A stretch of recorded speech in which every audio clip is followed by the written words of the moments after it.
Hello students, welcome to our channel. ఈ వీడియోలో another important current affairs article చూద్దాం from Hindu newspaper. ఈ article దేనికి సంబంధించింది అంటే రీసెంట్గా ఆర్బీఐకి సంబంధించి ఒక రూమర్ అనేది స్ప్రెడ్ అవుతుంది. ఈ రూమర్ ఏంటి అంటే ఆర్బీఐ దగ్గర ఉన్న గోల్డ్ అంతా ఆర్బీఐ అమ్మేసింది అనేసి ఒక రూమర్ అనేది స్ప్రెడ్ అవుతూ వచ్చిందనమాట. అయితే దీనికి అగెన్స్ట్గా ఆర్బీఐ ఒక క్లారిఫికేషన్ ఇచ్చిందనమాట. ఆర్బీఐ దగ్గర ఏ గోల్డ్ అమ్మలేదు, దీని ఇయర్లీ ఆర్బీఐ దగ్గర 880.52 టన్స్ గోల్డ్ అనేది ఆర్బీఐ దగ్గరే ఉంది అనేసి చెప్పారనమాట. అయితే ఈ గోల్డ్ వర్త్ ఎంత ఉంది అంటే నియర్లీ $12 బిలియన్. $12 బిలియన్ అంటే 1 billion equals to 100 crores.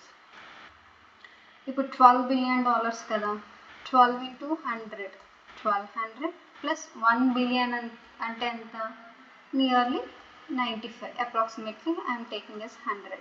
Now it has the worth of 1200 and another 2 zeros, nearly 1,20,000 crores కి సంబంధించి, క్రోర్ కదా, మనం 1,20,000 crore అంత గోల్డ్ అనేది ఆర్బీఐ దగ్గరే రిజర్వ్ అయ్యి ఉందన్నమాట.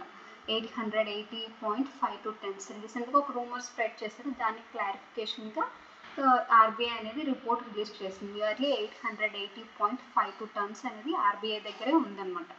అయితే ఇక్కడ ఎందుకు ఈ రూమర్ స్ప్రెడ్ అయింది అంటే రీసెంట్గా మనం చూసాం కదా, ఫారెన్ ఎక్స్చేంజ్ రిజర్వ్స్ వీటిని మెయింటైన్ చేసే అంటే ఈ డాలర్స్లో కన్వర్ట్ చేసే దాంట్లో నెక్స్ట్ రూపీ డిప్రిషియేషన్ అనేది చాలా ఎక్కువైంది. అండ్ క్రూడ్ ఆయిల్ ప్రైజెస్ కూడా చాలా హైక్. 1 barrel 120, 130 and $150 వరకు కూడా క్రూడ్ ఆయిల్ ప్రైజెస్ అనేవి పెరిగిపోయాయి. అండ్ మనకు మేజర్గా ఉన్న వార్ ఎఫెక్ట్ వెస్ట్ ఏషియాలోని Israel and Iran and US వార్కి సంబంధించి వీటన్నిటి వల్ల మన ఆర్బీఐ తన దగ్గర ఉన్న గోల్డ్ అమ్మేసింది అన్న న్యూస్కి దట్ ఈస్ ఫేక్ అని ఆర్బీఐ అనేది ఈ రిపోర్ట్ రిలీజ్ చేసింది. అయితే మనకి ఎగ్జామ్కి ఇంపార్టెంట్ ఏంటి అంటే ఫస్ట్ ఇండియాకి సంబంధించిన ఫారెక్స్ రిజర్వ్స్. ఇక్కడ మనం చూసుకున్నట్లయితే ఆర్బీఐ ఆల్రెడీ చెప్పింది 880.52 టన్స్ ఆఫ్ గోల్డ్ని ఇండియాస్ రిజర్వ్ ఫారెన్ ఎక్స్చేంజ్ రిజర్వ్స్గా ఆర్బీఐ అనేది మెయింటైన్ చేస్తుంది అనమాట. ఎందుకు గోల్డ్ని మనం రిజర్వ్గా మెయింటైన్ చేస్తామంటే it is a safe haven, like it is safe haven during asset అనమాట. అంటే ఇంకేదైనా మనం ఎసెట్స్లో ఉంచేటప్పుడు ఇట్ హ్యాస్ ది చాలా చేంజెస్, బట్ గోల్డ్ అనేది సేఫ్ అనమాట. ఎందుకంటే it has almost every time ఇది ఇయర్ బై ఇయర్ ఇంక్రీజ్ అవుతూనే వస్తుంది అనమాట. సేఫెస్ట్ ఆప్షన్ ఎసెట్స్లో సేఫెస్ట్ ఆప్షన్ ఏదైనా ఉంది అంటే అది గోల్డ్ అనమాట. నెక్స్ట్ రిజర్వ్ పోర్ట్ఫోలియోని కూడా డైవర్సిఫై చేయడానికి ఇది యూజ్ అవుతుంది. ఎప్పుడు లైక్ డాలర్స్ అయినా లేకపోతే యూరోస్ అయినా లేకపోతే కరెన్సీని మెయింటైన్ చేయనవసరం లేదు. ఫారెక్స్ రిజర్వ్స్ అనేవి ఇలా మనం మెయింటైన్ చేయటం వల్ల ఇవి ఎప్పుడైతే వీటి యొక్క లైక్ డాలర్స్ యూరోస్ మనం రిజర్వ్స్గా పెట్టుకుంటాం, అప్పుడు ఏమవుతుంది, మార్కెట్లో దీని వాల్యూ తగ్గిపోతుంది. ఏదైనా మార్కెట్లో వాల్యూ తగ్గిపోతే ఏమవుతుంది, డిమాండ్ పెరుగుతుంది, అంటే వీటి వాల్యూ పెరుగుతుంది. Artificial increase of that value అనేది పెరుగుతుంది. సో దట్ అందుకోసమని మనం డైవర్సిఫై చేయాలి, ఎప్పుడు కరెన్సీ నోట్లని రిజర్వ్గా చేసుకోకూడదు. సో దట్ గోల్డ్ మనం రిజర్వ్ చేసేటప్పుడు it has that diversification portfolio అనమాట. ఇది డైవర్సిఫై చేయడానికి రిజర్వ్స్కి ఇది ఇంపార్టెంట్ సోర్స్. అండ్ నెక్స్ట్ ఇన్ఫ్లేషన్కి, ఇప్పుడు మన కరెన్సీ అనుకోండి, దాని మీద ఇన్ఫ్లేషన్ ఎఫెక్ట్ ఉంటుంది. ఈరోజు 100 రూపీస్కి వచ్చే ఒక ప్రోడక్ట్ రేపు దాని వాల్యూ 120 రూపీస్ అవ్వచ్చు. Same value same quantity, but money అనేది దాని యొక్క వాల్యూ అనేది తగ్గిపోతుంది. సో దట్ మనీ కరెన్సీ చూసుకున్నట్లయితే ఇన్ఫ్లేషన్ ఎఫెక్ట్ ఉంటుంది, బట్ గోల్డ్ అనేది every time it has the increasing nature. దీని డిప్రిషియేషన్ కూడా చాలా తక్కువ. ఎంత వాల్యూ ఉంటుంది అది next coming years future it's the safest heaven. కాబట్టి అందుకోసం అనేసి ఇది ఇన్ఫ్లేషన్కి ఎగెనిస్ట్గా వర్క్ చేస్తుంది. కాబట్టి ఆర్బీఐ అనేది గోల్డ్ని రిజర్వ్గా యూజ్ చేస్తుంది. And it also increases the confidence in the country regarding the financial stability. మన దగ్గర ఎక్కువ గోల్డ్ ఉంటే మనకి ఫైనాన్షియల్ స్టెబిలిటీ ఉందని ఎలా కంక్లూషన్కి ఇస్తుంది. It is also applicable to the nation అనమాట. ఇలా మనకు ఒక కరెన్సీకి డిపెండ్ అయ్యి అంటే కరెన్సీ వాల్యూ అనేది చేంజ్ అవ్వచ్చు, బట్ గోల్డ్ అనేది దానికి ఎక్కువ ఎఫెక్ట్ ఏమీ ఉండదు అనమాట. సో దట్ ఫైనాన్షియల్ స్టెబిలిటీగా ఉంది ఒక నేషన్ ఇండికేట్ చేయడానికి కూడా ఇది గోల్డ్ రిజర్వ్స్ అనేవి ఒక కాన్ఫిడెన్స్ ఇస్తాయి. మనకు ఫారెక్స్ రిజర్వ్స్ చూసుకున్నట్లయితే ఫారెక్స్ రిజర్వ్స్ ఆర్బీఐ ఫోర్గా మెయింటైన్ చేస్తుంది. అవి ఏవేవంటే foreign currency assets like euro, dollar, yen, ఇలా డిఫరెంట్ అదర్ కంట్రీస్ కరెన్సీస్ని మెయింటైన్ చేస్తుంది. అండ్ గోల్డ్ రిజర్వ్స్ని కూడా one of the assets like forex రిజర్వ్స్గా మనం మెయింటైన్ చేస్తుంది. And special drawing rights at IMF దగ్గర మనకి స్పెషల్ డ్రాయింగ్ రైట్స్ ఉన్నాయి. అండ్ రివర్స్ ట్రాన్షీ పొజిషన్ కూడా మనకి ఇంటర్నేషనల్ మానిటరీ ఫండ్ దగ్గర ఉన్నాయన్నమాట. ఇవేంటంటే మనకి రైట్స్ ఈ పాయింట్స్ ఎక్కువ ఉండేటప్పుడు అంత మనం ఏంటి అంటే we can get the money from the IMF అనమాట. సో దట్ ఇదన్నీ ఏంటంటే ఫారెక్స్ రిజర్వ్స్. అయితే ఇండియాలో టోటల్గా చూసుకున్నట్లయితే ఫారెక్స్ రిజర్వ్స్ ప్రెజెంట్ ఎంత ఉన్నాయి అంటే $681.384 బిలియన్ అనేది ఉంది. ఇది మనకు చూసుకున్నట్లు యాజ్ కంపేర్ టు ది జనవరితో కంపేర్ చేసుకున్నట్లయితే ఇది తగ్గిందనమాట. జనవరిలో మనకు $686.801 బిలియన్ ఫారెన్ రిజర్వ్స్ ఉండేవి. ఈ మేకి వచ్చేసరికి 681.384కి డిక్రీజ్ అయింది. నియర్లీ $7.51 బిలియన్ అనేది డిక్రీజ్ అయింది. ఇది మేజర్ రీజన్ అనమాట. ఇది ఎందుకు రీజన్ అయిందంటే మనకు రూపీ అనేది డిప్రిషియేట్ అవుతూ వస్తుంది, వాల్యూ అనేది పడిపోతూ వస్తుంది. Next expensive crude oil, nearly 80% of India's crude oil అనేది ఇంపోర్ట్స్ పైన డిపెండ్ అయి ఉన్నాం అనమాట. సో దట్ దాని వాల్యూ అనేది హైక్ అవుతుంది. అందువల్ల మనకి ఈ ఫారెక్స్ రిజర్వ్స్ కూడా ఈ మాత్రమే డిక్లైన్ అయ్యాయి. $7.51 బిలియన్ మాత్రమే డిక్లైన్ అయ్యాయి. బట్ స్టిల్ మేనేజ్ చేస్తూనే ఉందన్నమాట. చాలా తక్కువ ఈ వాల్యూ ఇన్ని క్రైసిస్ ఉన్నప్పటికీ. Capital outflows, nearly foreign investors FDA, FIA ద్వారా ఏవైతే ఇన్వెస్ట్ చేస్తారో వాళ్ళు కంటిన్యూస్గా నియర్లీ ఇయర్ అయితే 1 lakh crore వరకు విత్డ్రా చేసుకున్నారు.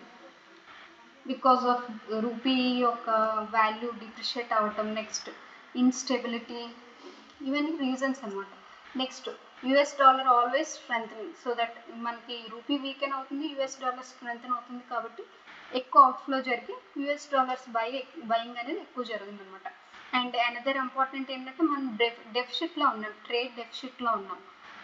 మన current account deficit, capital account డెఫిషిట్లు ఉన్నాయి కదా, వాటితో కంపేర్ చేసుకునేటప్పుడు ఇండియా యొక్క ఓవరాల్ ట్రేడ్ అనేది డెఫిషిట్లో ఉంది. సో దట్ మనం ఏంటి ఎక్కువ మనీని పే చేయాలి. బికాస్ యుఎస్ డాలర్ స్ట్రెంథన్ అవుతుంది, రూపీస్ డిప్రిషియేట్ అవుతుంది. ఈ బ్యాలెన్స్ని మర్చ్ చేసే టైంలో మనకి నియర్లీ $7.51 బిలియన్ రిజర్వ్స్ తగ్గాయి తప్ప ఇండియా ఎక్కడ ఈ యొక్క foreign reserves like gold, India దగ్గర ఉన్న గోల్డ్ ఏదైతే మన $12 బిలియన్ వర్త్ గోల్డ్ ఆర్బీఐ దగ్గర ఉందో దాన్ని మాత్రం సేల్ చేయలేదన్నమాట. ఫారెక్స్ రిజర్వ్స్ తగ్గాయి కానీ ఇండియా దగ్గర ఉన్న ఆర్బీఐ దగ్గర ఉన్న గోల్డ్ మాత్రం సేల్ చేయలేదు. అండ్ రూపీ డిప్రిసియేషన్ ఎస్పెషల్లీ 2026లో చూసుకున్నట్లయితే నియర్లీ డిప్రిషియేటెడ్ అరౌండ్ 7%. అరౌండ్ 6% ఎప్పుడు డిక్లైన్ అయ్యింది అంటే ఈ ఇరాన్కి సంబంధించి వెస్ట్ ఏషియాలో కాన్ఫ్లిక్ట్ వచ్చినప్పుడే తగ్గిపోయింది అనమాట. ఈ రూపీ డిప్రిషియేషన్ వల్ల మనకి మేజర్ పాజిటివ్ ఇంపాక్ట్స్ ఏంటంటే ఇట్ బూస్ట్ ది ఎక్స్పోర్ట్స్. మనకి రూపీ వాల్యూ తగ్గిపోతుంది. సో దట్ మన గూడ్స్ అనేవి ఫారెన్ మార్కెట్లో చీప్ అవుతాయి అనమాట. సో దట్ వాళ్ళకి ఏంటంటే అంతకుముందు $2 ఇచ్చి వాళ్ళు ఒక ప్రోడక్ట్ తీసుకున్నారు, ఇప్పుడు $1 ఇచ్చి వాళ్ళు ఆ ప్రోడక్ట్ తీసుకోవచ్చు. సో దట్ వాళ్ళకి చీప్ కాబట్టి మనకేంటి మన యొక్క గూడ్స్కి ఎక్కువ ఛాన్స్ ఉంటాయి. సో దట్ ఎక్స్పోర్ట్స్ అనేవి ఇంప్రూవ్ అవుతాయి అన్నమాట. సో దట్ ఇది పాజిటివ్ సైనే, అంటే కాంపిటేటివ్నెస్ పెరగడానికైనా లేకపోతే ఎక్స్పోర్ట్స్ పెరగడానికైనా. బట్ నెగిటివ్ ఎఫెక్ట్స్ ఏంటంటే మనం at the same time imports చేసుకుంటున్నాం కదా. అంతకుముందు $2 ఇచ్చేవారు, ఇప్పుడు $3 పే చేయాల్సి వస్తుంది. $3 ఇస్ మోర్ మనీ కదా, ఎక్కువ అమౌంట్ మన రూపీస్లో చేయాలన్నమాట. $2 నియర్లీ మనకి 150 రూపీస్కి వచ్చేసేది. ఇప్పుడు $2 నియర్లీ వీఆర్ పేయింగ్ 200 రూపీస్ అనమాట. సో దట్ మనకి 50 rupees extra cost. So that imports అనేవి కాస్ట్లీ అవుతాయి. నెక్స్ట్ ఇంపోర్టెడ్ ఇన్ఫ్లేషన్, ఎప్పుడైతే దీనివల్ల మనకి ఇంకా రేట్స్ అనేవి పెరగడం జరుగుతుంది. హయ్యర్ ఆయిల్ ఇంపోర్ట్ బిల్ అనేది ఎక్కువ కాబట్టి మనకేంటి మనం ఎక్కువ రూపీస్ అనేవి ఆయిల్ కూడా మనం పే చేయాలి. And it also increases the burden on the external debt servicing. So that మనకి ట్రేడ్ డెఫిసిట్ ఇవి ఉండటం వల్ల డెప్ట్ పెరిగే ఛాన్స్ ఉంది కాబట్టి మనం ఇంకా ఎక్కువ రూపీస్ అనేవి పే చేయాల్సి వస్తుంది అనమాట. This is the major negative effects regarding to the rupee depreciation. ఫైనల్గా ఆర్బీఐస్ రోల్ ఏంటి అంటే ఆర్బీఐ అనేది కరెన్సీని స్టేబుల్గా ఉంచడానికి ట్రై చేస్తుంది. So that it sometimes releases the dollars and sometimes releases the rupees. In order to make the stable of the currencies. Inflation control కూడా RBI చేస్తుంది. ఫారెన్ ఎక్స్చేంజ్ రిజర్వ్స్ని కూడా ఆర్బీఐ మెయింటైన్ చేస్తుంది. వాటి మన క్లాసిఫికేషన్ కూడా చూసాం కదా. And liquidity in the economy మనకు ఓపెన్ మార్కెట్ ఆపరేషన్స్ ద్వారా సిఆర్ఆర్, నెక్స్ట్ రెపో రేట్, వీటి ద్వారా ఆర్బీఐ అనేది వీటి యొక్క లిక్విడిటీ అనేది మెయింటైన్ చేస్తూనే ఉంటుంది అనమాట. When excessive volatility occurs, RBI intervenes in the forex market by buying dollars and selling dollars. ఇప్పుడు ఫర్ ఎగ్జాంపుల్ మార్కెట్లో డాలర్స్ అనేవి ఎక్కువగా ఉన్నాయనుకోండి, అప్పుడు ఆర్బీఐ ఏం చేస్తుంది తెలుసా, ఈ డాలర్స్ని బై చేసుకుంటుంది. ఎక్కువగా ఉన్నది అంటే వాటి యొక్క కాస్ట్ కూడా తక్కువ ఉంటుంది. అప్పుడు ఈ టైంలో ఆర్బీఐ ఏం చేస్తుంది అంటే వీటిని కొనేసి ఉంచుకుంటుంది అనమాట. ఎప్పుడైతే రూపీ